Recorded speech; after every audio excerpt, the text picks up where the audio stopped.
Well, hello everybody, and welcome back to G Bear's Off-Grid Ways, Homestead in the Desert. And I think it's like the 3rd of June, 2021.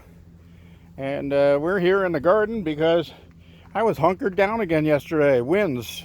We got winds again. And we had 103 degrees Fahrenheit temperatures.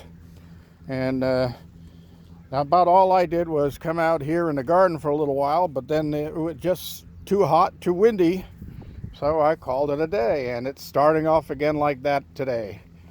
Anyway, I wanted to show you how my grafts are doing, and there's the Sharon apple graft, and that's doing really well. Is that the Sharon or is that the Fuji? Let's see.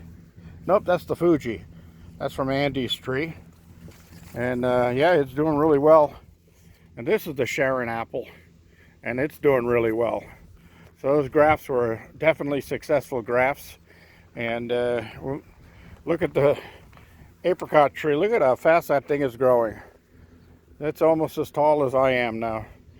And that's saying something because I'm only 4'1". Oh, wait a minute. 4 foot. It must be metric or something. All right. Kidding, everybody. Anyway, peaches. Boy, I can't wait for some of these to start ripening. Oh, they're going to be so delicious. Look at all the peaches in here. Just peaches everywhere.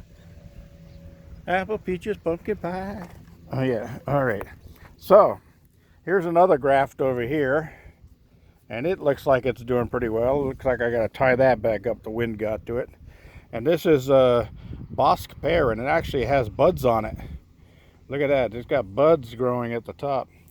And that came off of that tree over there. I transferred it onto here because this is Kiefer pear. And I wanted to make sure that I get production on all my trees. So I'm sharing the grafts back and forth. I picked all of my fava beans, but I've got more flowers coming out, so I'll be getting more pretty soon. And look at my grapevine. You remember it was way down here last time I showed it to you. That's just about a week ago, and look at that. It's grown almost 2 feet since then. So it's being real happy. Those grapes over there, I mean, I just can't wait for those. My mouth is watering just looking at them. But boy, you don't want to bite into one of them like that until they're ripe. Those are green seedless over there. So what I might end up doing is once this one gets old enough, I'll swap scions from one to the other. I'll graft the green grape onto the purple and the purple grape onto the green. So I'll have the best of both worlds. That's another, I think that's another purple grape right there. That was a clone off of this one. And yep, my spinach is going to seed here, so I'm going to have to get in here and do some clipping and stuff. But I just wanted to go through the garden real quick and show you how things are going. That sunflower is trying to do its best to get up there. The garlic, it's getting hit by the heat, but the onions are doing well. And the herb garden is looking a little bit raggedy here. I got to pull some of this dill out, and just haven't figured out what I'm going to do with it. I do chop up some of it and put it in my worm farm, and the worms love it. Avocado, the hot, dry weather has been really affecting it, so I got it soaked down really well. This peach down here looks like it's about ready to be transplanted. I've got to do something about getting this garden house extended so I get some of these trees in the ground, because my non-king cherry is coming up. Those peaches are coming up real fast, and my fig is coming up, and then the pomegranates over there coming up, and I'm just running out of room in here. So this is a plum tree. Hopefully it'll do a little bit better soon, because it looks like it's been taking a beating from the wind. You see it's leaning that way. That's the way the wind's been blowing. So anyway, I've got some broccoli coming up here, and yeah, I'll be having that for dinner pretty soon. And then I got a second one growing over there. I used to put a lot of broccoli in, but what had happened is it would all go to flower before I could eat it. So I've kind of cut back on it. And the leaves on this is just delicious. You could either have them raw in a salad just like they are, or just put a leaf on a sandwich and eat it like that. Or you can chop them up and make a nice soup out of them. Just a million things you can do. And stems too, the stems on the leaves, chop them right up and put them in with some broccoli and cheese soup. Just delicious. You're going to have a lot of peppers coming pretty soon because there's flowers everywhere. I do have a couple of jalapenos set on there. I'll be picking those real soon.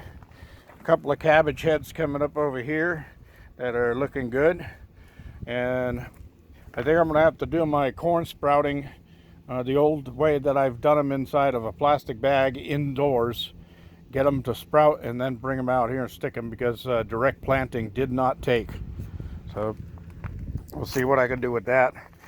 This is just a cabbage plant gone to seed that I pulled out of the old garden. I just stuck it in here. This is my stick them in and let them grow pot area.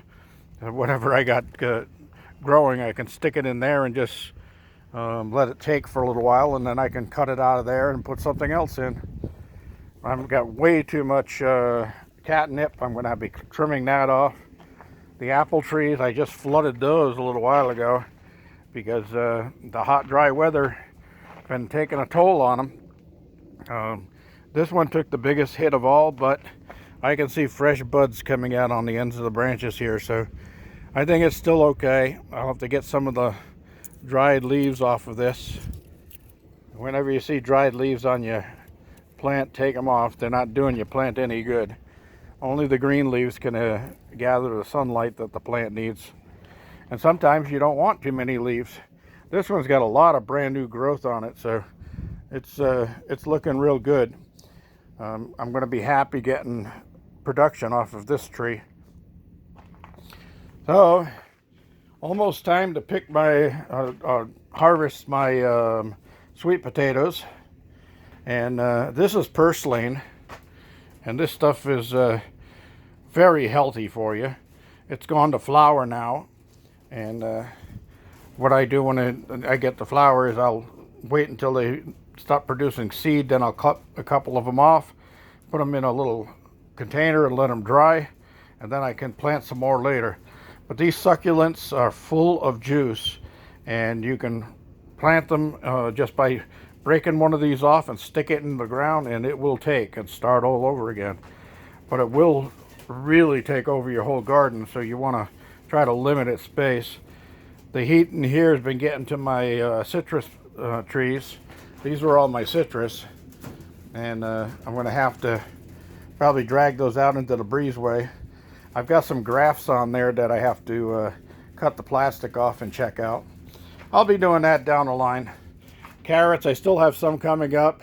A bunch of them dried out, but what can you say? You just can't eat that many. I should have sent them out a lot more, a lot earlier. All right, everybody. That's about all I have for today. Hopefully tomorrow will be a better day. If not, then I'll see you the next day. This is G Bear thanking you for joining me. Don't forget to give me a thumbs up down there. And don't forget to subscribe. Subscriptions are looking good. We're almost at that 5,000 mark, and that's going to make me really, really happy. We're going to have something going on there for a great giveaway. Surprise type thing. I can't tell you any more than that right now, but don't want to spoil the fun. This is G Bear saying stay tuned and signing off.